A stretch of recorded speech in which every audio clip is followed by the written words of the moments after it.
केही कुराहरू यहाँ आएर राख्नु हुन म हार्दिक अनुरोध गर्दछु।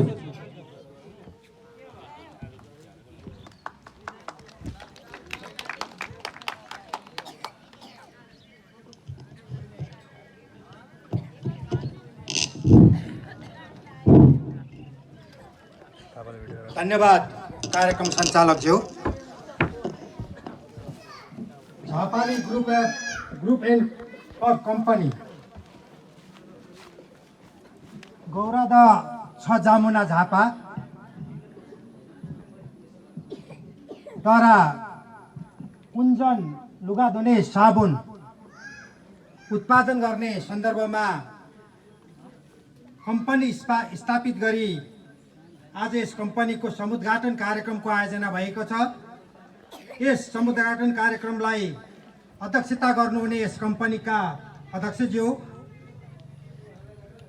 यसमा आसीन आजका विशिष्ट अतिथि नेपाली काङ्ग्रेस महासमितिका सदस्य अनिल कृष्ण परसाईज्यू, त्यस्तै गरी गौरादह नगरपालिका वार्ड नम्बर 6 का अध्यक्ष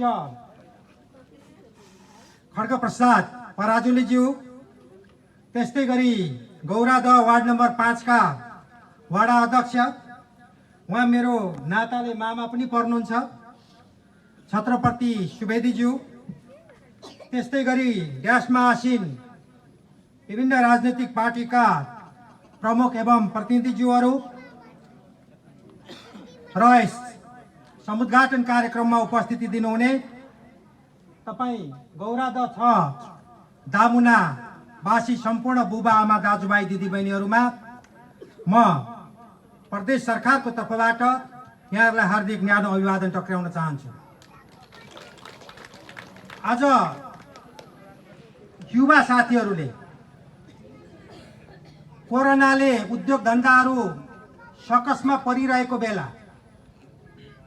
उद्योग व्यापारीहरू यो कोरोनालाई कसरी परास्त गर्ने भनेर छटपटाइरहेको बेला आज गौरादह 6 निवासी 3 युवाहरूले यही कोरोनाकै बेला हामीले केही गर्नुपर्छ, समस्यामा जुधेरै विकल्पहरू निकाल्नुपर्छ। अब हामीले यही ठाउँमा रोजगारी सिर्जना गर्नुपर्छ, आर्थिक रूपमा कुनै न कुनै व्यवसाय स्थापना गरेर यो क्षेत्रको आर्थिक समृद्धिको रूपमा काम कारबाहीहरू अगाडि बढाउनु पर्छ भनेर कोरोनाको सकसको बेला जे विचार उहाँहरूले राखेर 1 वर्ष अगाडि त्यो विचार मन्थन गर्नुभयो, आज उद्योगको रूपमा स्थापित गरेर तपाईहरुका घर दलानमा प्रत्येक घर घरमा आज गुन्जन भन्ने साबुन तपाईहरुले प्रयोग गर्ने जे अवसर प्राप्त गर्नु भएको छ, यो कठिन परिस्थितिको बेला यो विचार आउने चीज त्यति सितिमिति थिएन।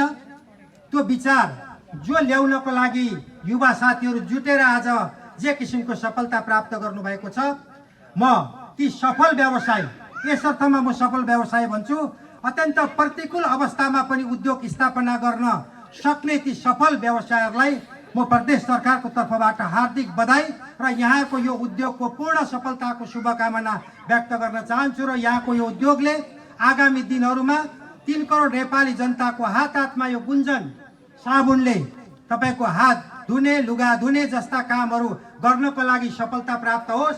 यहाँहरूले यो नेपालको बजारमा एउटा प्रतिस्पर्धी ढङ्गबाट आफ्ना गतिविधिहरू अगाडि बढाउन सफल हुनुहोस्, त्यो शुभकामना पनि व्यक्त गर्न चाहन्छु।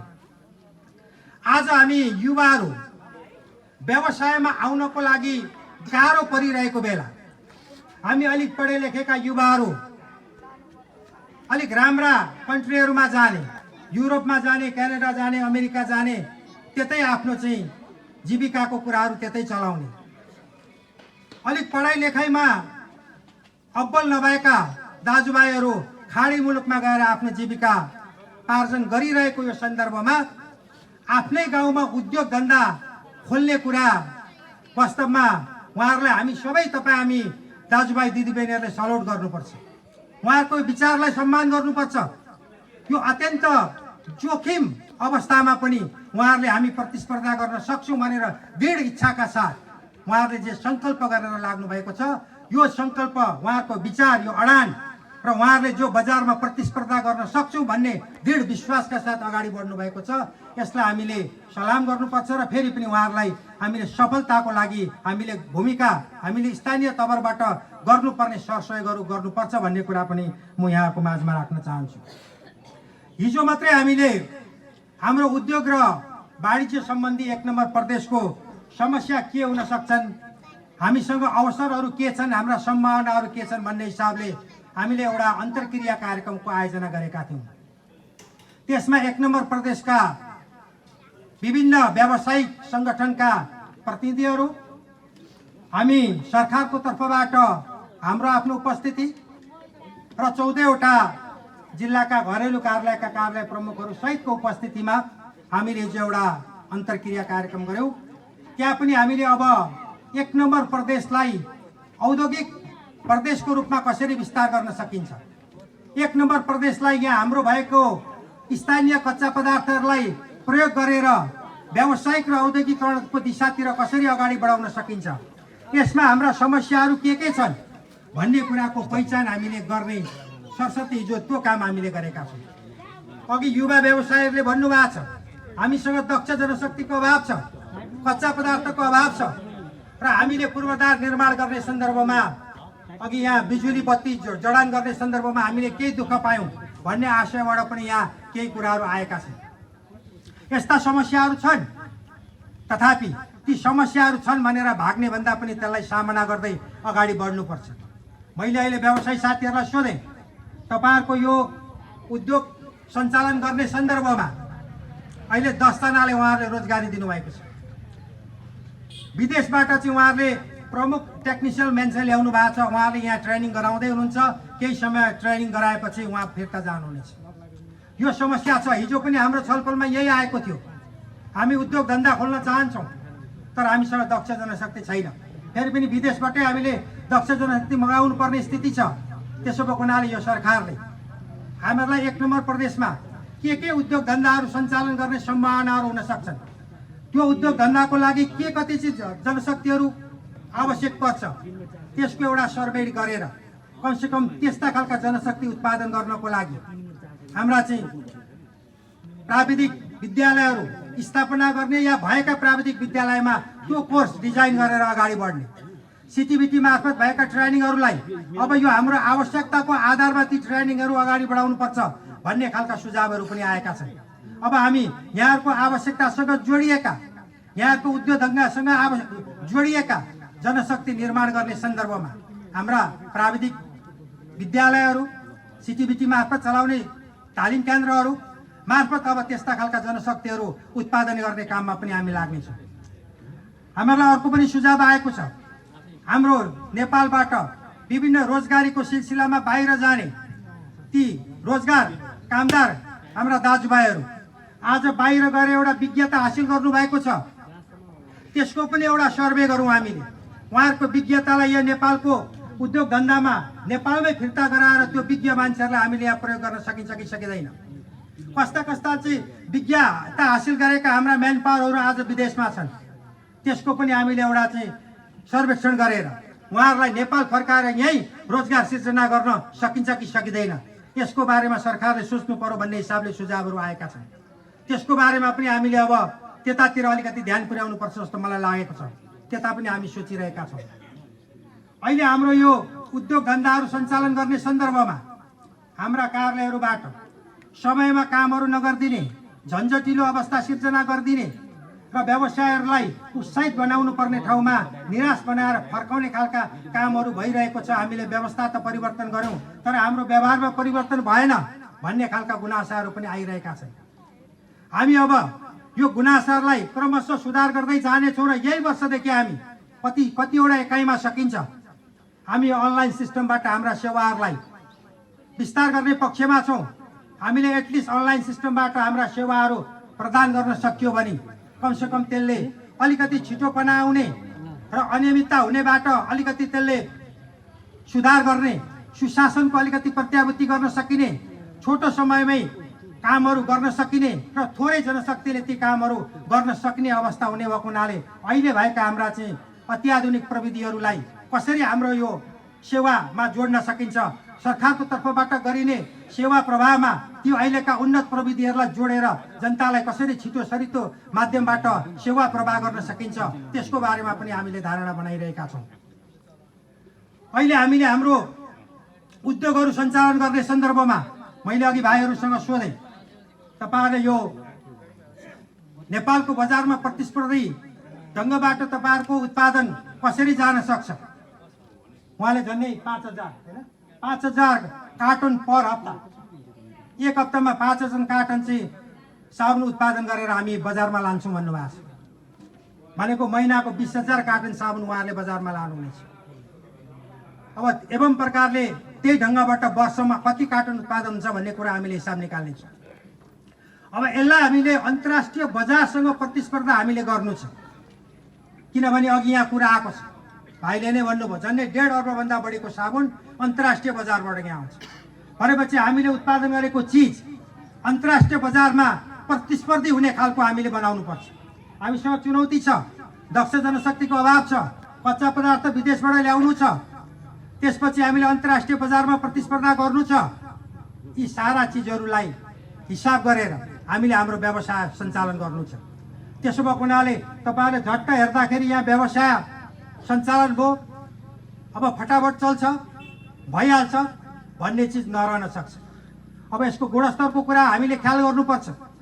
तपाईँको यो साबुनले लुगामा भएको मैलो कति लान सक्छ, लुगालाई कति चाहिँ तपाईँको टल्काउन सक्छ, त्यसमा उपभोक्ताहरूले चाहिँ आफ्नो बानी बसाल्नेछन्, त्यो साबुन खोजेर किन्नेछन्। त्यसो भएको हुनाले मैले हाम्रा व्यवसायी साथीहरूलाई के अनुरोध गर्न चाहन्छु भने तपाईँ गुणस्तरीय साबुन उत्पादन गर्ने काममा लाग्नुहोस्। तपाईँको गुणस्तरीय साबुन उत्पादन गर्नुभयो भने तपाईँले यो प्रतिस्पर्धी बजारमा पनि तपाईँले के छ भने प्रतिस्पर्धा गर्न सक्नुहुन्छ। अहिले सुरुबाटै तपाईँले त्यो काम गर्नुपर्नेछ। अब धेरै उत्पादन गर्ने नाममा, बजार फटाफट पठाउने नाममा तपाईँको साबुनले गुणस्तर कायम गर्न सकेन, भोलि उपभोक्ताहरूको हातमा तपाईँको साबुन पर्दाखेरि उहाँहरूले त्यो साबुनलाई रुचाउनु भएन भने तपाईँको साबुन प्रयोग गर्दैन। त्यस हुनाले यो बजार भन्ने चिज अत्यन्त रिस्क चिज हो। यो चाहिँ प्रत्येक उपभोक्ताको मन जित्न सक्नुपर्छ, प्रत्येक प्रयोगकर्ताको चाहिँ भावना जित्न सक्नुपर्छ।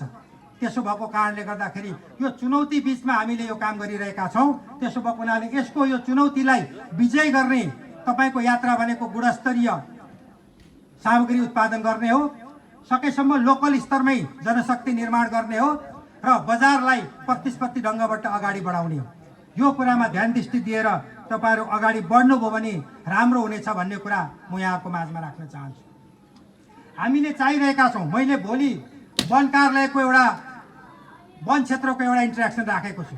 10 गते मैले प्रदेशभरिको पर्यटन व्यवसायहरूसँग सम्बन्धित मैले इन्ट्रेक्सन कार्यक्रम राखेको छु र यी सबैको सन्देश के हो भन्दाखेरि हामी के कुरामा टुङ्गोमा पुगेका छौँ। आज म उद्योग पर्यटन वन तथा वातावरण मन्त्रीको हैसियतले प्रदेश नम्बर 1 को सरकार के टुङ्गोमा पुगेको छ भने अब हामीले भौतिक पूर्वाधारका कामहरू क्रमशः गर्दैछौँ, गरिराख्नेछौँ। 3 तहको सरकारले यो काम गरिरहेको छ। हिजोको भन्दा आज बाटाघाटा, बिजुली, खानेपानी लगायतका आधारभूत आवश्यकताहरू हामीले लगभग मलाई लाग्छ धेरै ठाउँमा पुरा भएको छ। त्यसलाई व्यवस्थित गर्न मात्रै बाँकी छ। तर अब अहिले हामीले अब गर्ने अर्को फड्को भनेको आर्थिक समृद्धिको फड्को हो। हामीले हाम्रा स्थानीय बासिन्दाहरूलाई रोजगारी सिर्जना गरेर आर्थिक समृद्धिको बाटोतिर अगाडि बढाउनु पर्छ। त्यो आर्थिक समृद्धि केबाट सम्भव छ? त्यो आर्थिक समृद्धि भनेको तपाईँको कृषिको व्यावसायीकरणबाट सम्भव छ। आज मलाई खुसी लाग्यो हाम्रो अनिल सरले यहीँ हाम्रो चाहिँ के अरे कृषि क्याम्पस हामीले बिएससी एजी सञ्चालन गर्ने क्रममा अब भवन बनाएर यहीँ हामी सार्दैछौँ भन्नुभएको छ। त्यसले एउटा जनशक्ति निर्माण गर्नेछ। हाम्रो यो माटो, हाम्रो यो भूगोलले कृषिको व्यावसायीकरणको माग गरेको छ, कृषिको औद्योगिकरणको माग गरेको छ। हामीले कृषि क्षेत्रमा काम गर्ने उद्योगी व्यवसायहरूलाई प्रदेश सरकारको तर्फबाट विभिन्न सब्सिडीहरू हामीले दिएका छौँ। चाहे गाई पालनमा होस्, चाहे अन्य खेतीपाती को सन्दर्भमा होस्, विभिन्न खालका सब्सिडीहरू प्रदान गरिएको छ।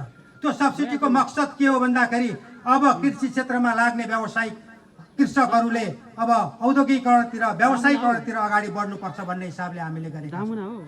त्यस्तै गरी हामीसँग भएका वनजन्य उद्योगहरू, पर्यटनजन्य उद्योगहरू र अहिले भाइहरूले सञ्चालन गरे जस्तै विभिन्न खालका उद्योगहरूमा अब हाम्रा नेपाली युवाहरू, यहाँका उद्योगपतिहरू, यहाँका चाहिँ व्यवसायहरूलाई जोडेर अधिकतम रूपमा हामीले उद्योगहरू खोल्दै जाने, रोजगारी सिर्जना गर्दै जाने र यो प्रदेशको आर्थिक समृद्धिलाई अगाडि बढाउने भन्ने हिसाबले अब हामी प्रदेश सरकार के चाहिरहेका छौँ भन्दाखेरि अब निजी क्षेत्रसँगको सहकार्य कहाँनेरि हुन सक्छ, हामी निजी क्षेत्रसँग त्यो कुराको खोजी गरिरहेका छौँ। निजी क्षेत्र हामीसँग कुन कुन कुरामा हातेमालो गरेर अगाडि बढ्न चाहन्छ, निजी क्षेत्र कस्तो कस्तो क्षेत्रमा हामीले अलिकति सपोर्ट गरिदियो भने लगानी भित्र्याउन चाहन्छ, त्यो कुराको हामी खोजी गरिरहेका छौँ र पटक पटक उहाँहरूसँग हाम्रो संवाद भइरहेको छ, विभिन्न चरणमा छलफल भइरहेको छ र हामी कुनै न कुनै हिसाबले अब निजी क्षेत्रहरूलाई लगानी मैत्री वातावरण सिर्जना गर्ने, ऐन बनाउने सन्दर्भमा सहजीकरण गर्ने, सरल खालको चाहिँ झन्झटिलो ऐन होइन, सरल खालको ऐन निर्माण कसरी गर्न सकिन्छ जसको कारणले धेरैभन्दा धेरै युवा र व्यवसायहरू उद्योग धन्दा खोल्नको लागि आकर्षित हुन सकुन्, त्यस्ता खालका ऐन निर्माणहरू बनाउने सन्दर्भमा त्यसपछि उद्योग धन्दा सञ्चालन गर्ने साथीहरूलाई अरू थप सब्सिडीका कुराहरू, औद्योगिक ग्राम निर्माण गर्ने कुराहरू, औद्योगिक क्षेत्र छुट्याएर त्यो क्षेत्रमा उद्योग स्थापना गर्ने कुराहरू, औद्योगिक क्षेत्रभित्र आवश्यक पूर्वाधारहरू निर्माण गर्ने कुराहरू, त्यस्तो ढङ्गबाट अब सरकार अगाडि बढिरहेको छ र ती तमाम कुराहरूमा सरकार तपाईँहरूसँग हातेमालो गर्न चाहन्छ। अब यो मैले अलिकति पुँजी भएका मान्छेहरूको सन्दर्भमा भने अब हामीसँग पुँजी सानो छ, थोरै पुँजी भएर हामी सीमित पुँजी भएका मान्छेहरू चाहिँ यो सरकारको अभियानमा कसरी जोड्न सकिन्छ भन्ने सन्दर्भमा पनि प्रश्नहरू उठ्न सक्छ।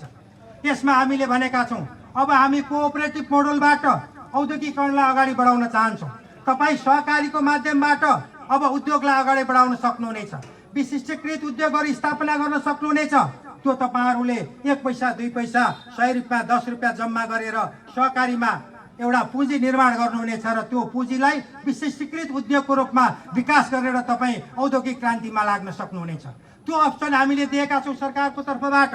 त्यसो भएको हुनाले अब पुँजीपतिले मात्रै उद्योग सञ्चालन गर्ने होइन कि हामीसँग ग्रामीण क्षेत्रमा रहेका पुँजीहरूलाई सङ्कलित गरेर त्यसलाई चाहिँ तपाईँको पुँजीकृत गरेर विभिन्न खालका चाहिँ तपाईँको विशिष्टीकृत सहकारीहरू मार्फत अब उद्योग धन्दातिर लाग्नको लागि मैले आग्रह गर्न चाहन्छु, यहाँहरूलाई अनुरोध गर्न चाहन्छु। त्यसो गरियो भने हामीले के छ भने एक गाउँ एक उत्पादनको कुरा, एक गाउँ चाहिँ तपाईँको के छ भने एक उद्योगको कुरा, यस्ता चिजहरूलाई हामीले क्रमशः अगाडि बढाउन सकिन्छ। त्यसो भएको कारणले गर्दाखेरि अब हामीले अबको 5 वर्षभित्रमा मलाई लाग्छ अब आउँदो 5 वर्षभित्रमा हाम्रा आधारभूत आवश्यकताहरू परिपूर्ति हुन्छन् हाम्रा पूर्वाधार निर्माणका सन्दर्भमा। अब हामीले बाटोघाटो पुल पुलेसाहरू अब यो 3 तहको सरकारले आज यही भूगोलमा काम गरिरहेको छ, चाहे स्थानीय सरकार होस्, चाहे प्रदेश सरकार होस्, चाहे सङ्घीय सरकार होस्। मलाई लाग्छ यी बाटाघाटाहरू बन्ने क्रम अब 5 वर्षभित्रमा धेरै हाम्रा आवश्यकताहरू मलाई लाग्छ पूर्णतम भन्दिनँ, झन्डै 70% भन्दा बढी हाम्रा न्यूनतम आवश्यकताहरू हामीले परिपूर्ति गर्छौँ। त्यसपछि यो 3 तहको सरकारले जाने बाटो कहाँ हो, कुन दिशातिर उसले जानुपर्छ भन्दाखेरि अब यो देशको समृद्धिको बाटोतिर अगाडि बढ्नुपर्छ। ती पूर्वाधारहरूले हामीसँग अवसरहरू सँगसँगै लिएर आएका हुन्छन्। यो बाटोको कारणले यहाँ साबुन फ्याक्ट्री भयो, यो बिजुली यहाँ आएको कारणले यहाँ साबुन फ्याक्ट्री भयो भनेपछि यो पूर्वाधार निर्माण गर्ने काम सरकारले गर्यो। त्यो पूर्वाधार निर्माण भइसकेपछि त्यो पूर्वाधारसँग आएका अवसरहरूलाई तपाईँहरूले चिन्नुपर्छ। त्यो अवसरहरूलाई तपाईँहरूले चिन्नुभयो र त्यही बमोजिम तपाईँले यो क्षेत्रमा उद्योग धन्दा निर्माण गर्नुभयो भने आज 10 जना यहाँ रोजगारी दिन सक्ने यो साबुन उद्योग, यस्तै अन्य उद्योगहरू यहाँ सिर्जना हुँदै गयो भने मलाई लाग्छ अबको 1 वर्षभित्रमा, अबको 5 वर्षभित्रमा तपाईँहरूको यो गौरादह अथवा यही 5-6 नम्बर वार्डले नै यस्ता 5-7 वटा चाहिँ तपाईँको उद्योग निर्माण गर्नुभयो भने मलाई लाग्छ 100-150 युवाहरूले यही रोजगारी सिर्जना हुनेछ, यही रोजगार पाउनुहुनेछ। भनेपछि रोजगार पनि यहीँ पाइयो, हामीले आएको पैसा पनि हामीले यही गौरादह 6 मै राख्न पायौँ भनेपछि पैसा पनि बाहिर जाने काम भएन। त्यसो भएको कारणले मैले आमा बुबा दिदीभाइ जो अहिले यहाँ आइराख्नु भएको छ उहाँहरूलाई म विनम्रतापूर्वक अनुरोध गर्न चाहन्छु अब हाम्रा सम्भावनाहरूको खोजी गरौँ, कृषि क्षेत्रमा गरौँ, पशुपालन व्यवसायमा गरौँ, अन्य पर्यटन क्षेत्रमा गरौँ, उद्योग धन्दामा गरौँ, ती सम्भावनाहरूको खोजी गरौँ र तपाईँहरूसँग हातेमालो गरेर प्रदेश सरकार जान तयार छ। जुनसुकै अवस्थामा पनि तपाईँहरूसँग हामी हातेमालो गर्न चाहन्छौँ र हामी अब कुन कुन क्षेत्रमा निजी क्षेत्रलाई सँगै लिएर जान सकिन्छ त्यो बिन्दु, त्यो अवस्था, त्यो समय हामीले खोजिरहेका छौँ र त्यो पात्रहरूको पहिचान गरिरहेका छौँ। त्यो पात्र भनेको तपाईँहरू हो।